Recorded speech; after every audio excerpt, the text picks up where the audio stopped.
ओम शांति। भगवत गीता श्लोक क्लास में आज का श्लोक है 18वें अध्याय का 21वां श्लोक, अध्याय 18 का श्लोक नंबर 21। श्लोक है,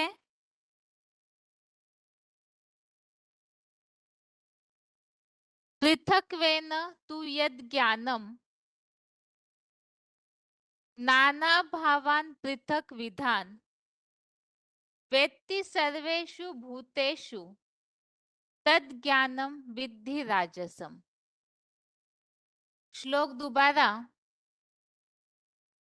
पृथक्वेन तु यद् ज्ञानम नाना भावान पृथक विधान वेत्ति सर्वेषु भूतेषु तद ज्ञानम विद्धि राजसम।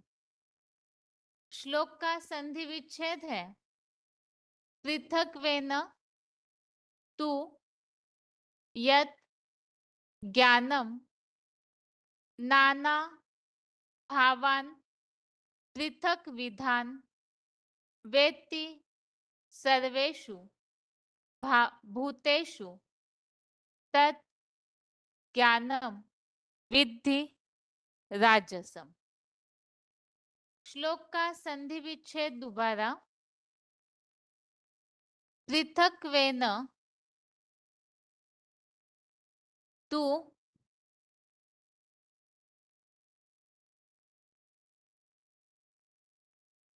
यत् ज्ञानम नाना भावान पृथक विधान वेत्ति सर्वेषु भूतेषु तत् ज्ञानम विद्धि राजसम।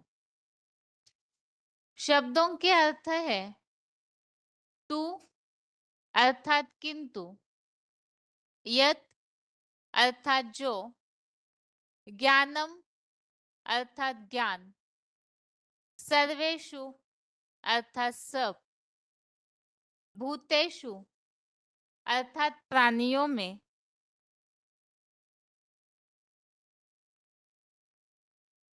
पृथक्त्वेन अर्थात भिन्नता द्वारा, नाना भावान अर्थात नाना भावों में, पृथक अर्थात अलगाववादी, विधान अर्थात विधि से, वेत्ति अर्थात जाने, तत् अर्थात उस, ज्ञानम अर्थात ज्ञान को, राजसम अर्थात रजोगुनी, विद्धि अर्थात जान।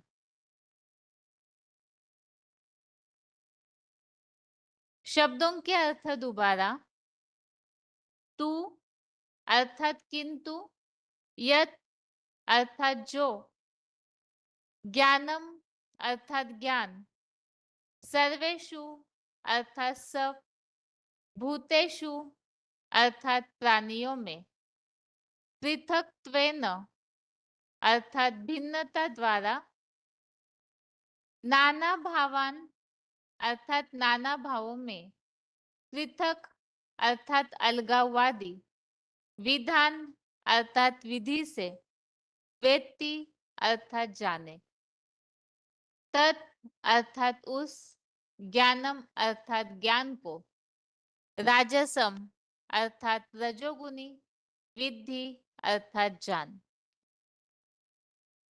श्लोक का अर्थ है, किंतु जो ज्ञान सब प्राणियों में भिन्नता द्वारा नाना भावों में अलगाववादी विधि से जाने, उस ज्ञान को रजोगुनी जान।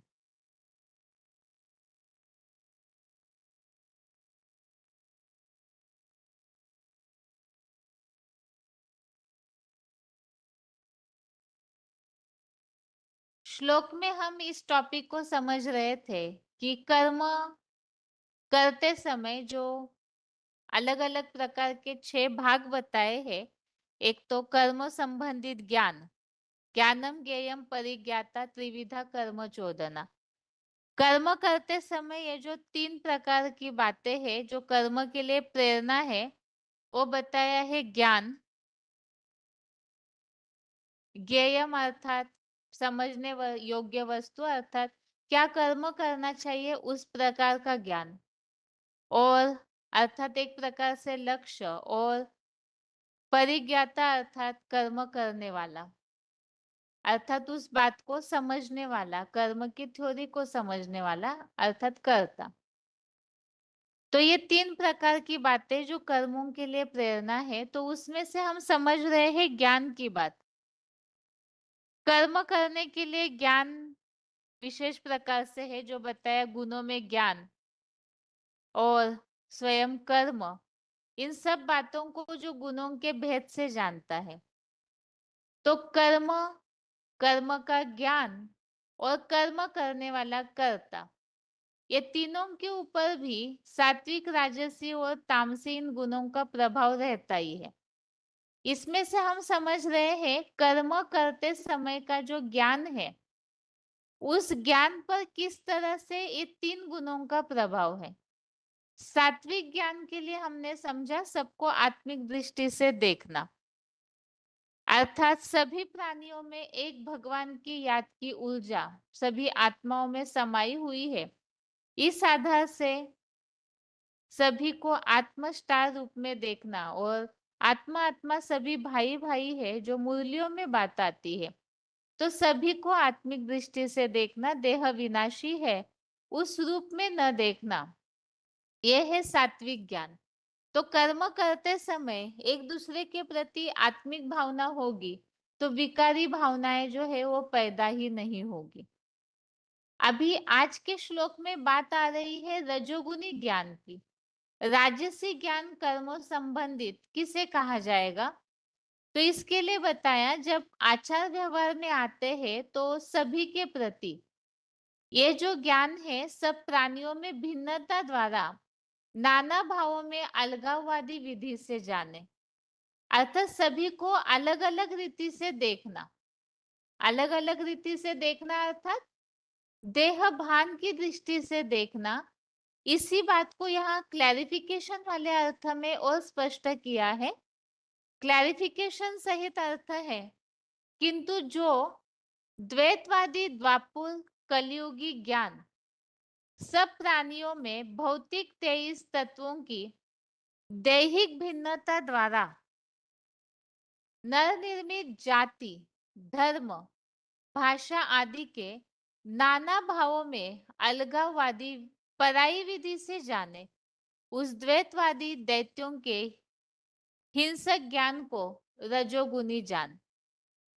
तो श्लोक में इस बात को बताया है, जैसे कि पिछले श्लोक में जहां आत्मिक दृष्टि से सबको देखने की बात आई है, वहां इस बात को स्पष्ट किया है कि वो सतयुग त्रेता का अर्थात स्वर्गीय दुनिया का सात्विक ज्ञान है, जहां सबको आत्मिक दृष्टि से देखा जाता है। एक भगवान की योग की याद की ऊर्जा सभी में समाई हुई है, सभी आत्माओं में, इस भाव से देखा जाता है। और रजोगुनी ज्ञान अर्थात देह भान की दृष्टि से सबको देखना।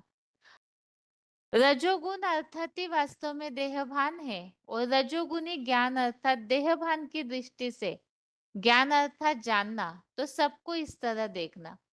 अब इसमें क्या कौन सी बातें मुख्य रूप से आती है, तो बताया मानव जाति ने नर निर्मित जो जाति, धर्म और भाषा है, जो दैहिक दृष्टि से अलग अलग रीति से बांटा जाता है, जो चौथे अध्याय में बात आई है चातुर्वर्ण मया सृष्टम गुण कर्म विभागशः। तो यहाँ पर जैसे जैसे जिनके गुण वगैरह है, कर्म है, उस आधार से जातियां बटी, भाषाएं बटी, वर्ण बटे, और इसी आधार से जो देहभान की दृष्टि से देखते हैं।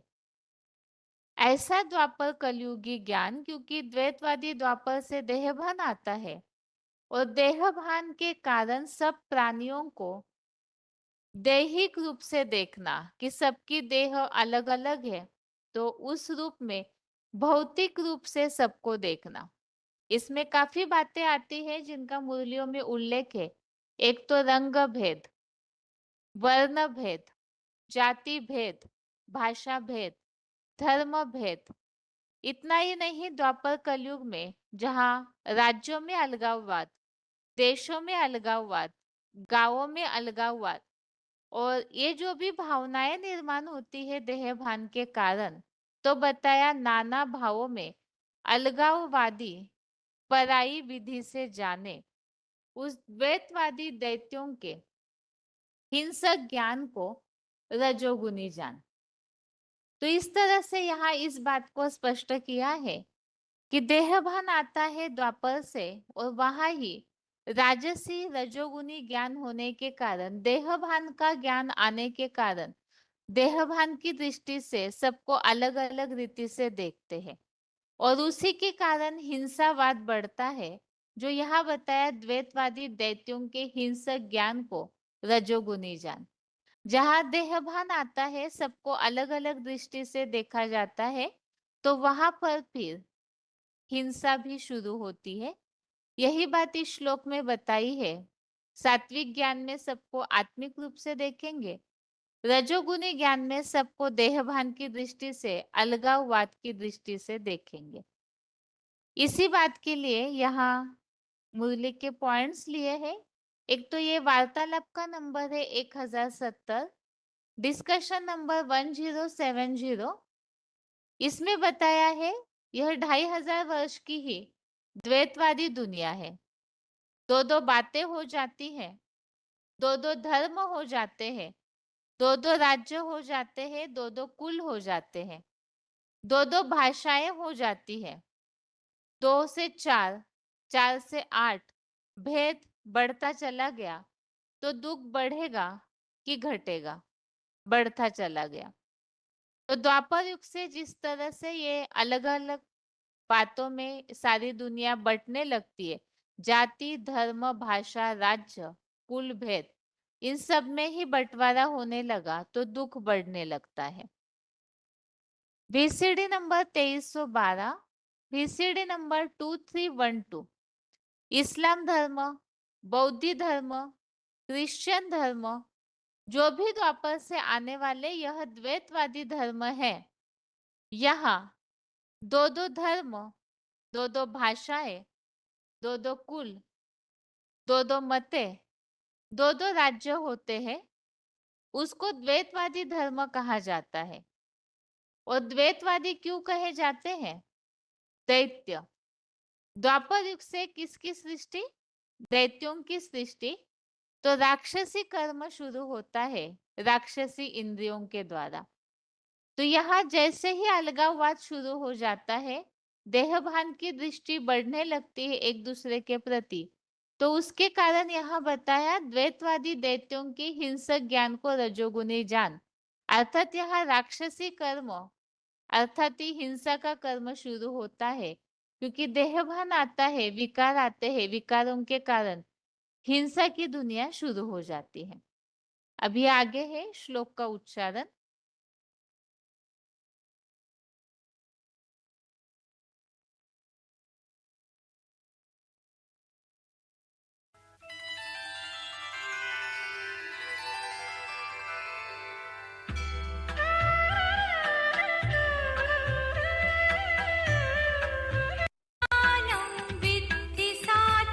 सात्विकम परमात्मा की ना भावों में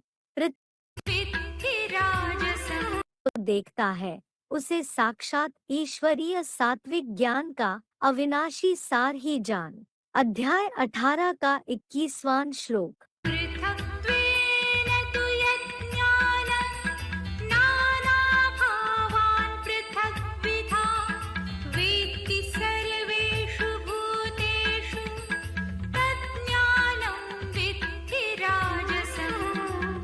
यत् ज्ञानम सर्वेषु भूतेषु, किंतु जो ज्ञान सब प्राणियों में पृथक्त्वेन नाना भावान, भिन्नता द्वारा नाना भावों में पृथक विधान वेत्ति, अलगाववादी विधि से जाने, तत् ज्ञानम राजसम विद्धि, उस ज्ञान को रजोगुणी जान। तो यत् ज्ञानम सर्वेषु भूतेषु, पृथक्त्वेन नाना भावान पृथक विधान वेत्ति तद ज्ञानम राजसम विद्धि। भावार्थ, किंतु जो द्वैतवादी द्वापुर कलयुगी ज्ञान सब प्राणियों में भौतिक 23 तत्वों की दैहिक भिन्नता द्वारा नरनिर्मित जाति धर्म भाषादि के नाना भावों में अलगाववादी पराई विधि से जाने, उस द्वैतवादी दैत्यों के हिंसक ज्ञान को रजोगुणी जान। अध्याय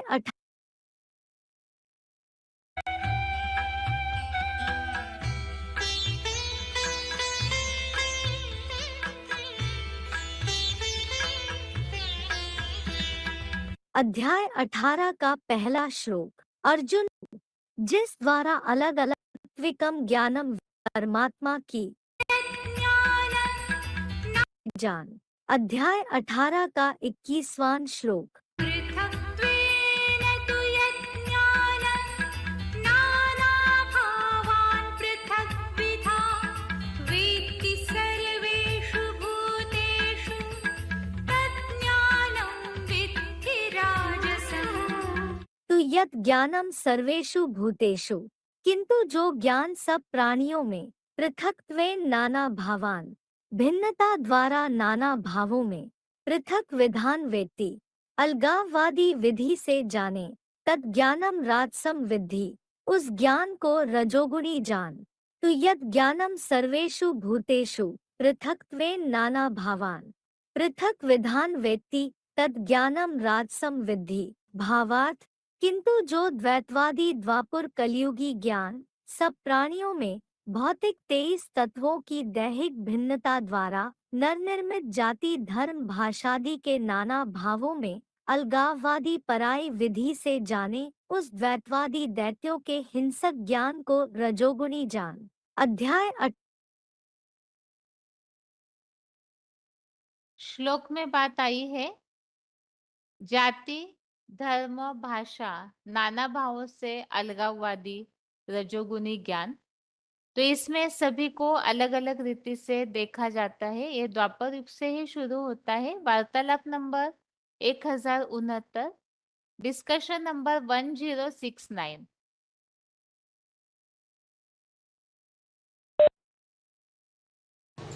भारत में जितनी जातियां हैं और जातियों को लेकर जितना विद्वेष फैला हुआ है, जितनी लड़ाई मारामारी हो रही है, उतनी दुनिया के कोई देश में नहीं है।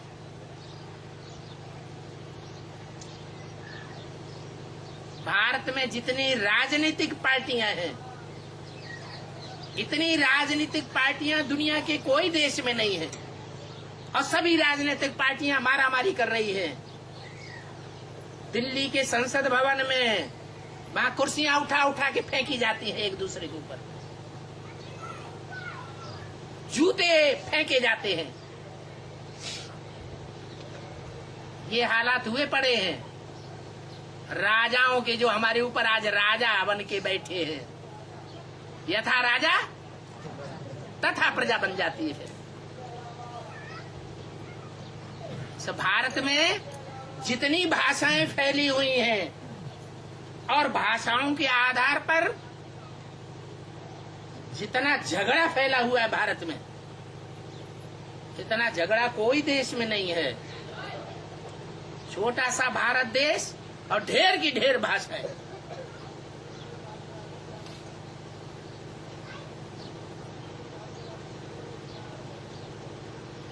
इतना राज्यवाद, मेरा आंध्रा, मेरा महाराष्ट्र, मेरा कर्नाटक, मेरा मलयालम, मेरा उत्तर प्रदेश, मेरा बंगाल, मेरा पंजाब। ये राज्यवाद जितना भारत में फैला हुआ है और राज्यवाद को लेकर के जितना आपस में टक्कर हो रही है, इतनी टक्कर दुनिया के कोई भी देश में नहीं है। भारत के अंदर आग सुलग रही है, आग। और अमीरों और गरीबों का क्या हाल है।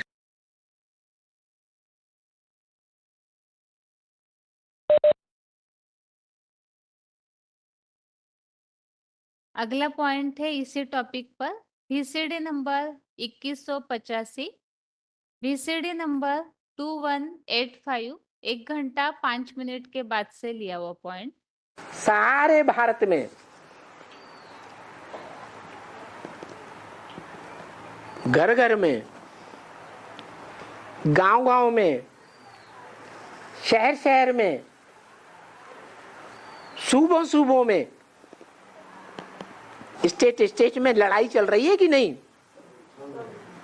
चलो, कोई लड़ाई अंदर अंदर बहुत सुलगती है, कोई लड़ाई बाहर आ जाती है। तो अभी जो अंदर अंदर आग सुलग रही है भारतवासी मनुष्यों के हृदय में, वो अंदर है या बाहर है? वो अंदर है। अंदर की लड़ाई ज्यादा खतरनाक होती है या बाहर की लड़ाई ज्यादा खतरनाक होती है? ये अंदर अंदर संकल्पों का युद्ध चल रहा है। हर परिवार में, हर कुटुंब में ये युद्ध चल रहा है। बाप बेटे के बीच युद्ध चल रहा है, पति पत्नी के बीच युद्ध चल रहा है, भाई भाई के बीच में युद्ध चल रहा है।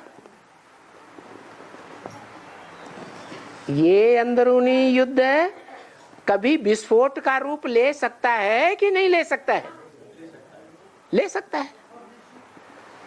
आज जितनी राजनीतिक पार्टियां भारतवर्ष में हैं, इतनी राजनीतिक पार्टियां और उनको लेकर के आपस में झगड़ा फसाद दूसरे किसी भी देश में नहीं है। आज भारत में जितना जातिवाद फैला हुआ है और जातिवाद को लेकर के खींचातान हो रही है, झगड़ा हो रहा है, इतना दूसरे किसी भी देश में नहीं है। भाषाओं के आधार पर एक एक स्टेट में अलग अलग भाषाएं, और भाषाओं को लेकर के खूब मुड़ फुटौल हो रही है। तमिलनाडु वाले क्या कहते हैं? हम प्राइमरी स्कूल में भी हिंदी नहीं पढ़ने देंगे, और वहां प्राइमरी स्कूल में हिंदी नहीं पढ़ाई जाती।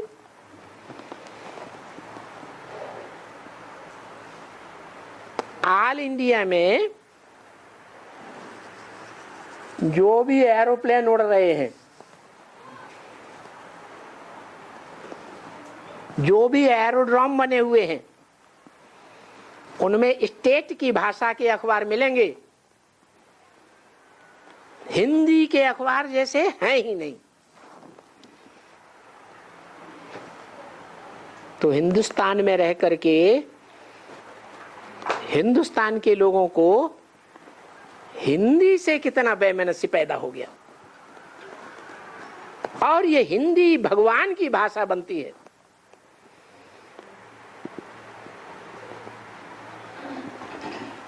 तो सब प्रकार से देखें, जितना भारत में अंदर अंदर झगड़ा है, इतना दुनिया के कोई देश में झगड़ा नहीं। और सबसे बड़ा झगड़ा है हिंदू मुसलमानों का।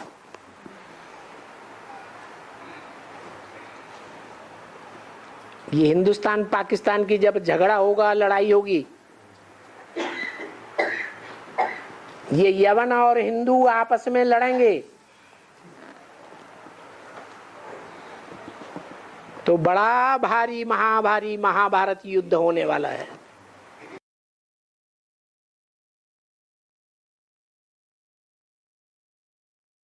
आगे है रिवीजन का श्लोक 15वें अध्याय का 8वां, अध्याय 15 का श्लोक नंबर 8।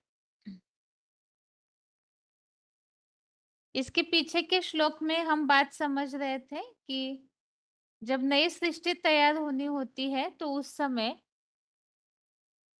इस तरह से आत्माओं की मन बुद्धि को नई दुनिया के लिए खींचा जाता है। अब यहाँ आगे का श्लोक है संस्कारों संबंधित श्लोक है। शरीरम यद वाप्नोति यच्चाप्युत्क्रामतीश्वरः गृहीत्वेतानि संयाति वायुर्गंधा निवाशयात्। श्लोक दोबारा। शरीरम यद वाप्नोति यच्चाप्युत्क्रामतीश्वरः गृहीत्वेतानि संयाति वायुर्गंधा निवाशयात।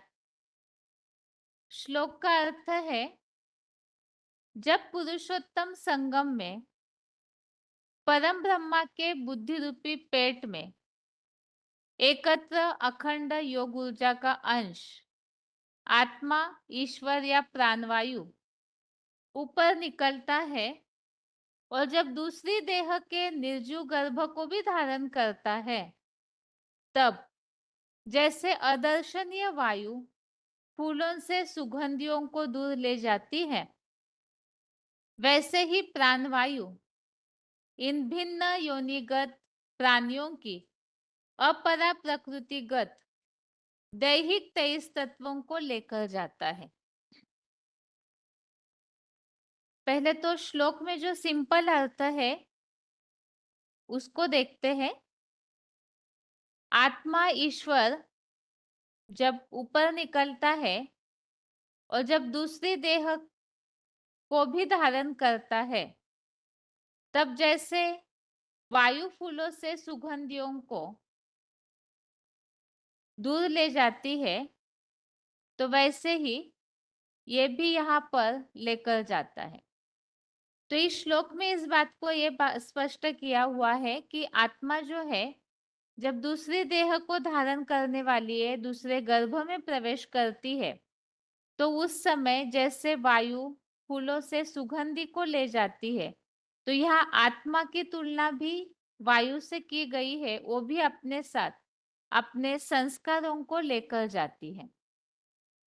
और श्लोक का जो क्लैरिफिकेशन सहित अर्थ है, उसमें भी एक बात और स्पष्ट की है कि जब पुरुषोत्तम संगम में परम ब्रह्मा के बुद्धि रूपी पेट में एकत्र अखंड योग ऊर्जा का अंश आत्मा, ईश्वर या प्राणवायु ऊपर निकलता है और जब दूसरी देह के निर्जीव गर्भ को भी धारण करता है, तब जैसे अदर्शनीय वायु फूलों से सुगंधियों को दूर ले जाती है, वैसे ही प्राणवायु इन भिन्न योनिगत प्राणियों की अपरा प्रकृतिगत दैहिक 23 तत्वों को लेकर जाता है। और दैहिक 23 तत्वों का उल्लेख अध्याय 13 के श्लोक नंबर 5 में है, जिसमें यहाँ श्लोक में इन 23 तत्वों को बताया हुआ है। 13वें अध्याय का 5वां श्लोक, इसमें पृथ्वी, जल आदि 5 जड़ महाभूत, 5 तत्व, देह का अहंकार, बुद्धि और एक अव्यक्त मन, 5 ज्ञानेंद्रिया, 5 कर्मेंद्रिया और इन ज्ञानेंद्रियों के शब्द, स्पर्श, रूप, रस, गंध आदि विषय भोग, तो इन सबको मिलकर के ये दैहिक 23 तत्व बताए हैं। और इन दैहिक 23 तत्वों को लेकर जाना, वास्तव में यहाँ ऊपर ही बात बताई कि वायु जैसे फूलों से सुगंधियों को ले जाती है, तो इन दैहिक 23 तत्वों के द्वारा आत्मा जो भी कर्म करती है अपने जन्म में, तो उन जन्मों के पहले जन्मों के जो भी संस्कार है, वो संस्कार ही आत्मा अपने साथ लेकर जाती है। अभी आगे श्लोक का उच्चारण। शरीरं यदवाप्नोति यच्चाप्युत्क्रामतीश्वरः गृहीत्वैतानि संयाति वायुर्गन्धानि वाशयात्। जब प्राणियों द्वारा पुरुषोत्तम संगम में परम ब्रह्मा के बुद्धि रूपी पेट में एकत्र अखंड योग ऊर्जा का अंश अर्थात आत्मा, प्राणवायु ऊपर निकलता है और जब दूसरी देह के निर्जीव गर्भ को धारण करता है, तब जैसे अदर्शनीय वायु फूलों से सुगंधियों को दूर ले जाती है, वैसे ही प्राणवायु इन भिन्न योनिगत प्राणियों के अपरा प्रकृतिगत दैहिक 23 तत्वों को लेकर जाता है। देखिए गीता के 13वें अध्याय का 5वां श्लोक। शरीरं यदवाप्नोति यच्चाप्युत्क्रामतीश्वरः गृहीत्वैतानि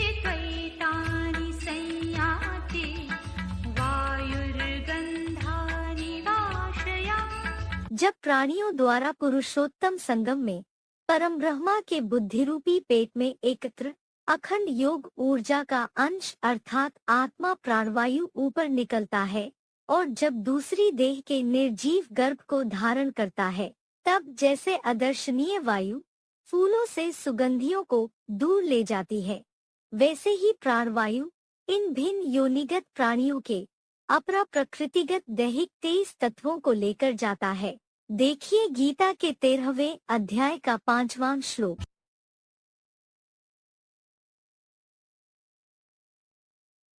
आगे पॉइंट है वार्तालाप नंबर 1720, डिस्कशन नंबर 1720। इसमें इस श्लोक संबंधित बात का उल्लेख है। एक श्लोक क्या है ना, जब इंद्रिय आदि समूह मालिक का हैं? जब इंद्रिय आदि समूह मालिक का एक शरीर से बाहर निकलता है और दूसरे शरीर को धारण करता है, तब जैसे हवा फूलों के साथ से सुगंध को ले जाती है, वैसे ही आत्मा इन सूक्ष्म इंद्रियों को ले जाती है। इसका मेहनत करती है। गीता में ये उदाहरण दिया गया है कि हवा चलती है तो फूलों में जो सुगंध भरी हुई है, फूलों के अंदर की सुगंध को हवा बहा करके ले जाती है। ऐसे ही ये शरीर है, इस शरीर के अंदर जो इंद्रियों की शक्ति भरी हुई है, मन, बुद्धि और 10 इंद्रियां और मन बुद्धि के अंदर जन्म जन्मांतर के संस्कार अच्छे बुरे, ये सारी शक्तियों को आत्मा जब शरीर छोड़ती है तो दूसरे शरीर में प्रवेश करने के लिए ये सारी शक्तियां ले जाती है। जो गीता में उदाहरण दिया है, इसमें न समझने की क्या बात है? हैं? सूक्ष्म इंद्रियों को ले जाती मनस क्या सूक्ष्म इंद्रिय बना। ये कान जो हम देख रहे हैं, ये कान नहीं है। जो कान में सुनने की शक्ति है, आंखों में जो देखने की शक्ति है, नाक में जो अच्छा बुरा गंध सूंघने की शक्ति है, वो भूत प्रेतों में भी होती है या नहीं होती है? उनको शरीर है? नहीं है। तो भूत प्रेतों ने जब शरीर छोड़ा था तो शरीर में से वो शक्तियां सूक्ष्म शरीर में प्रवेश कर गई और शरीर के अंदर सूक्ष्म शरीर विराजमान रहता है। जब रात को सोते हैं, स्वप्न आते हैं, तो सूक्ष्म शरीर बाहर निकलता है, देश दुनिया की सैर करता है और इंद्रियों द्वारा अनुभव करता है।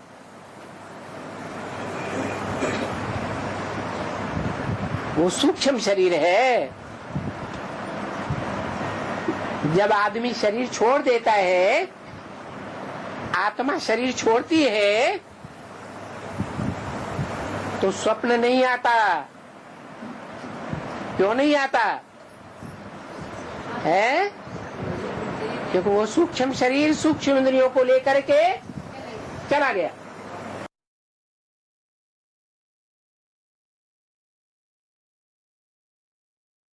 अगला पॉइंट है VCD नंबर 2576, VCD नंबर 2576। आत्मा ही पूर्व जन्म के, चोरी के, कसाई के, विद्वान पंडित आचार्य के या राजाई के संस्कार भी ले जाती है। क्या? जिसके चोरी चकारी के संस्कार होंगे पूर्व जन्म के, वो अगले जन्म में भी क्या करेगा? वो चोरी करेगा। अपनी प्रवृत्ति जल्दी छोड़ता नहीं। तो संस्कार भी आत्मा ही ले जाती है। तो ये भी तो संस्कार देखो, ये संस्कार अच्छे अच्छे ज्ञान युक्त कौन भरता है? बाप ही भरते हैं। बाप ही आत्मा में ये संस्कार भरते हैं। क्योंकि अच्छे से अच्छा कौन है?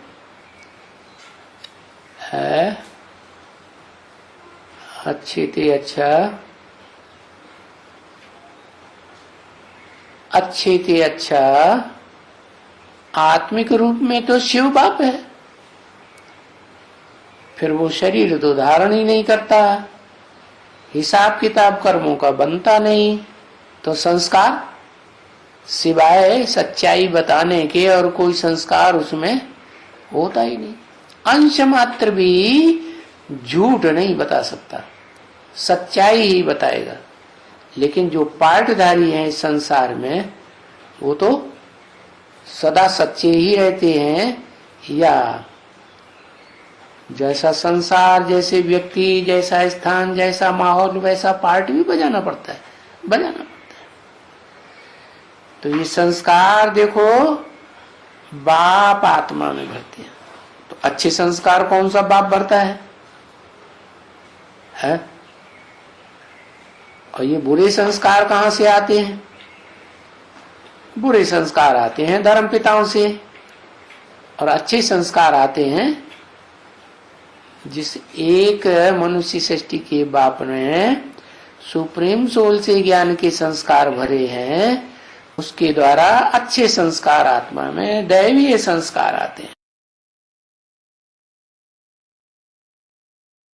श्लोक में बात आई है, आत्मा को ही यहाँ प्राणवायु के रूप में उल्लेख किया हुआ है। वो किस तरह से, वो बात यहाँ स्पष्ट की है। VCD number 3534, VCD number 3534। प्राणवायु कही जाती है ना, प्राण निकल जाते हैं तो कुछ भी नहीं रहता। तो देखो, तुम बच्चों को अमर बनाते हैं ना, तो देखो ये प्राण आत्मा को ही कहा जाता है। कोई है आत्मा जो आत्म स्थिति में रह करके शांत रहती है, उसे कभी भी किसी ने अशांत होते हुए नहीं देखा होगा।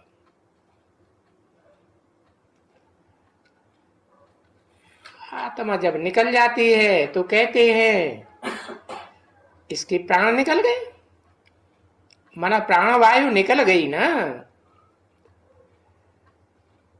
तो प्राणवायु निकल गई तो बाकी तो कुछ भी नहीं रहा। तो क्या निकल गए भाई? प्राण माना आत्मा निकल गई।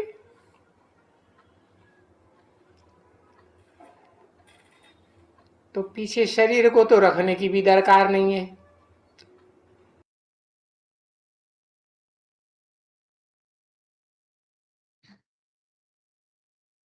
अगला पॉइंट है VCD नंबर 2183, VCD नंबर 2183। भक्ति मार्ग में कहते हैं जब प्राण तन से निकले तो गंगा जल मुख में हो।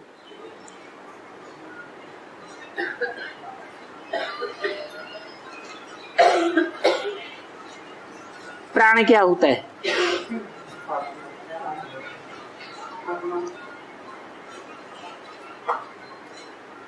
कहते हैं प्राणवायु।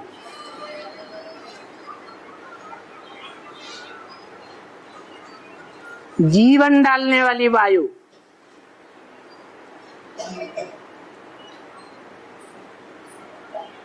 जीवन कब बनता है? जब प्राण अर्थात आत्मा पंचभूतों के शरीर में प्रवेश करती है, चाहे गर्भ में प्रवेश करती है तो जीवात्मा कहा जाता है। प्रवेश करने से पहले निर्जीव पिंड है।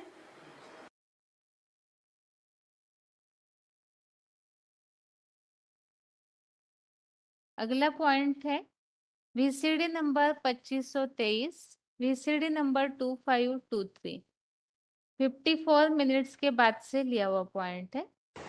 क्या आत्मा को ये लेप छेप लगता है, देह को लेप छेप नहीं लगता। हाँ, देह में रहते रहते आत्मा जो कर्म करती है उससे जो अगला जन्म बनेगा तो देह सुंदर मिलेगी या पहले के मुकाबले कुछ भौड़ी मिलेगी? है सुंदर मिलेगी? नहीं। जो आत्मा के साथ शरीर है वो शरीर के द्वारा कर्म किया जाता है तो शरीर में क्या होता है? परिवर्तन होता जाता है। नहीं तो देखो देवताओं के चित्र बनाते हैं, कितनी सुंदर मूर्तियां बनाते हैं, कितना आंखों में आकर्षण दिखाते हैं। और आज तो आंखें अंदर घुसी चली जा रही है। तो साबित क्या हुआ है कि आत्मा जैसे जैसे कर्म करती है, जैसे जैसे पाप पुण्य का लेप छेप लगता है और जैसे शरीर में वास करती है, वो इंद्रियां जो इस आत्मा के साथ मन बुद्धि के साथ दूसरे शरीर में प्रवेश करेंगी, वो शरीर वैसे ही परिवर्तन होता जाता है संस्कारों के मुआफिक। तो देह में संस्कार नहीं रहते हैं। क्या जो इंद्रियां गई ना गर्भ में, उन इंद्रियों में वो देह बनती है, इंद्रियों से वो देह में संस्कार नहीं रहते हैं, अच्छे बुरे संस्कार आत्मा में रहते हैं।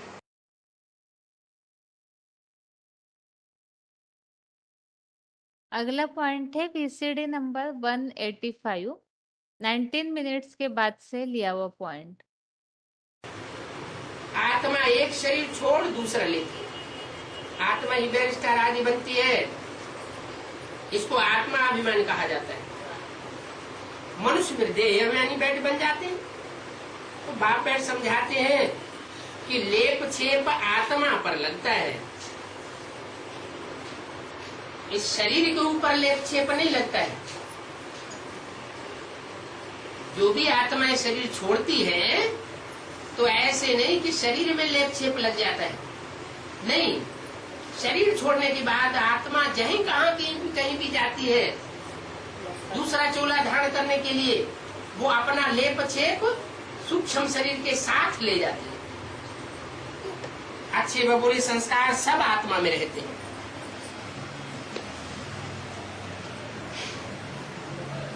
समझो कोई बीमार पड़ते हैं, कुछ होता है, ये भी कर्मों का हिसाब है। पूर्व जन्म में ऐसे ऐसे कर्म किए हैं जिनके आधार पर किसी को कड़ी बीमारी लगती है, किसी को कैसी बीमारी लगती है। आगे जन्म में जरूर कुछ ऐसा किया है।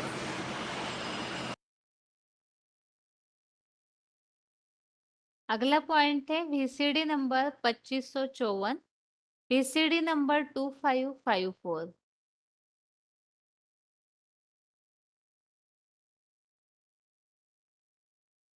अरे ये तो गीता में भी लिखा हुआ है, अणुअणीयांसम आत्मानुरूप है? ज्योतिर्लिंगम, आत्मा ज्योति का लिंग है, ज्योति स्वरूप है। भ्रुकुटी की मध्य में रहती है। गीता में लिखा है कि नहीं, भ्रुवोर मध्य प्राणमावेश्य सम्यक।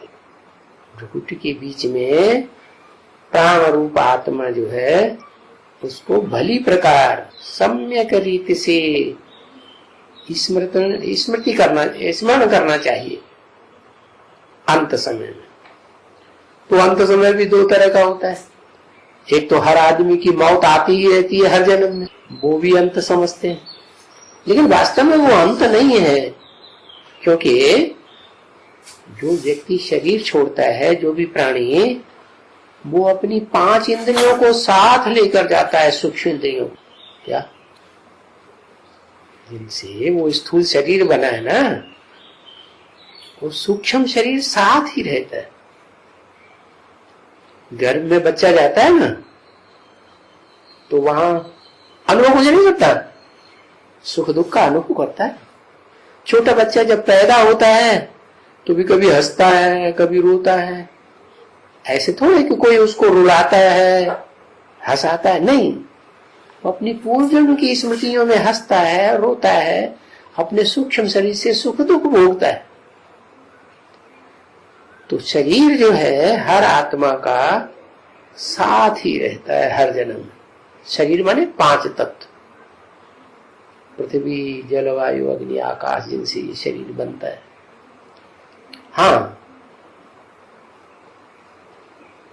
जो बाप ने बीज डाला, बीज तो छोटा होता है ना, सूक्ष्म,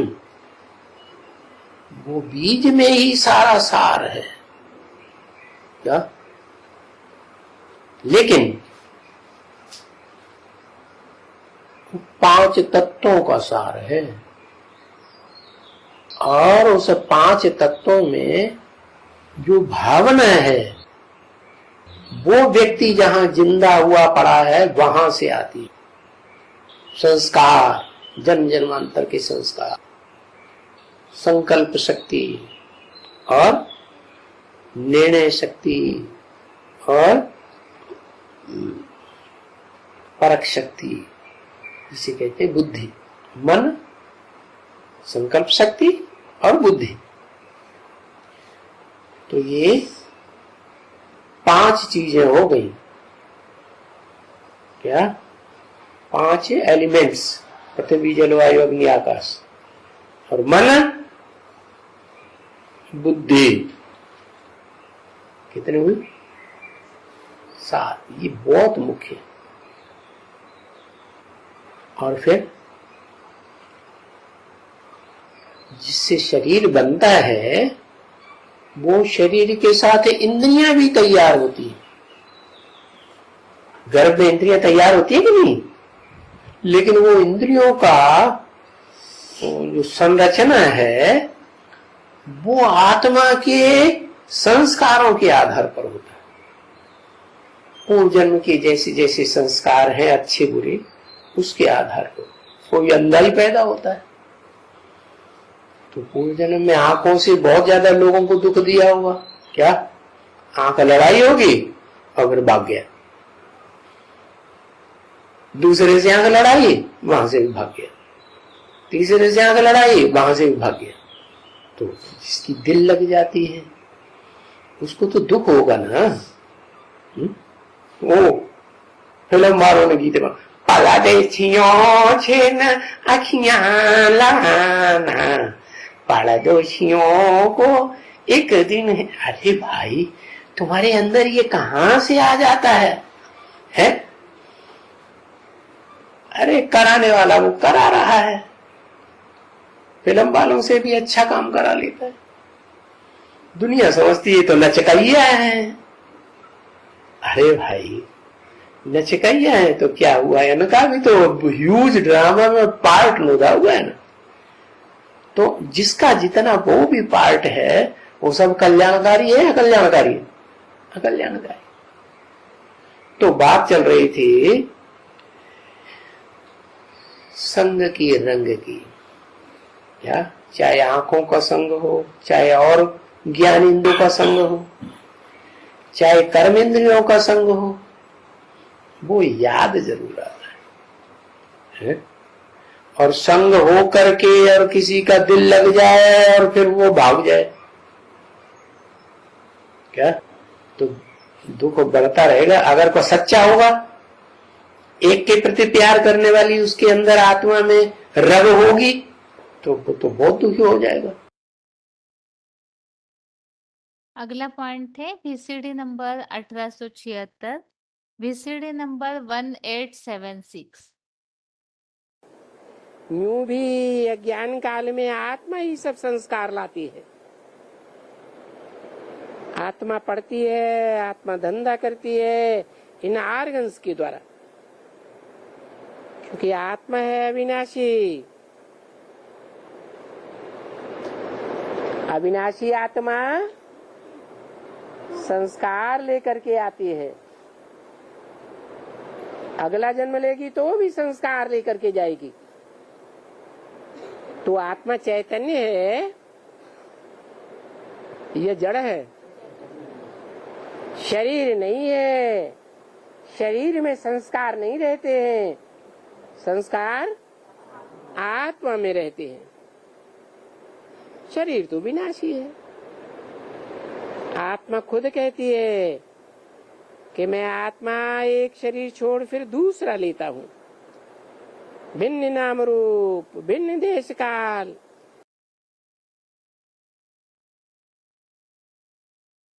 श्लोक में जो बात आई है, आत्मा दैहिक 23 तत्वों को लेकर जाती है।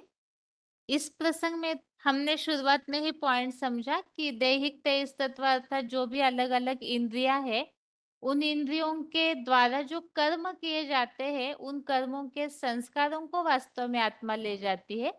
बाकी दैहिक 23 तत्व अर्थात क्या, इस प्रसंग में एक पॉइंट है VCD number 3352, VCD number 3352, 17 minutes के बाद से लिया हुआ पॉइंट पड़ता है। पुरुषोत्तम क्या होता है? पुरुषों में उत्तम है। पुरु माने शरीर रूपी पुरी है ना, जैसे कानपुर कहते हैं ना, है? तो पुर क्यों कहते हैं? बहुत से लोग वहां रहते हैं ना, तो शरीर रूपी पुरी कौन रहता है? हाँ, ये जो भी 23 तत्व है ना, वो शरीर रूपी पुरी में निवास करते हैं कि नहीं? मालूम कौन कौन से 23 तत्व हैं? पृथ्वी, जल, वायु, अग्नि, आकाश, ये जड़ तत्व भी, और उनके मानिंद चैतन्य देवात्माएं भी। ये पांचों देवात्माएं होती हैं कि नहीं? है? पृथ्वी माता, जल देवता, समुद्र को देवता कहते हैं कि नहीं? है? सागर, सागर भी देवता है ना, सागर देवता। अच्छा, सूर्य देवता कह दो, क्योंकि सूर्य देवता की सारी ताकत कौन ग्रहण करता है?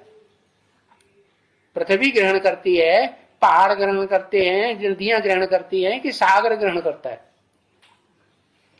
सागर ग्रहण करता है। हाँ? तो देखो, ये जो जैसे कानपुर बताया है, या जगन्नाथपुरी भी एक शहर है, वो पुरी कह दिया। पुर कहो, पुरी कहो, जहाँ बहुत लोग रहते हैं उसको पुर कहते हैं। तो ये शरीर में भी है, ये ढेर सारे तत्व हैं कि नहीं? है? अगर चैतन्य शरीर है, चैतन्य आत्मा बोलती चालती है, तो उसमें कितने तत्व हैं बताए ना? 5 तत्व तो ये मुख्य, और फिर इनकी तन्मात्राएं हैं, इनके गुण कौन कौन से? शब्द, स्पर्श, रूप, रस, गंध, ये भी है। तो 10 हुए ना? है? हाँ। और फिर मन, बुद्धि, अहंकार। ऐसा कोई मनुष्य होगा जिसको अपनी देह का अहंकार न हो?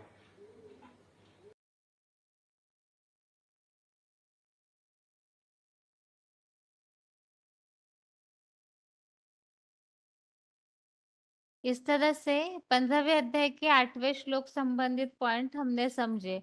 जिसमें मुख्य बात ये समझी है कि आत्मा जो है जैसे वायु फूलों से सुगंधियों को ले जाती है, तो आत्मा के लिए यहाँ प्राणवायु बोला है। और क्योंकि आत्मा जब तक शरीर में है तब तक शरीर चलता है, चैतन्यता होती है। जैसे ये प्राणवायु रूप आत्मा शरीर से निकल जाती है तो शरीर वैल्यूलेस हो जाता है। तो आत्मा में ही संस्कार भरे हुए हैं और ये संस्कार ही अर्थात आत्मा प्राणवायु और ये संस्कार अर्थात आत्मा की सुगंध, जो भी अच्छे बुरे संस्कार आत्मा में भरे रहते हैं, तो आत्मा जब ऊपर निकलती है शरीर से तो अपने साथ इन संस्कारों को लेकर जाती है। अभी आज का श्लोक एक बार रिवाइज करके आज का क्लास पूरा करते हैं। 18वें अध्याय का 21वां श्लोक है, पृथक्त्वेन तु यद् ज्ञानम नाना भावान पृथक विधान वेत्ति सर्वेषु भूतेषु तज्ज्ञानम विद्धि राजसम।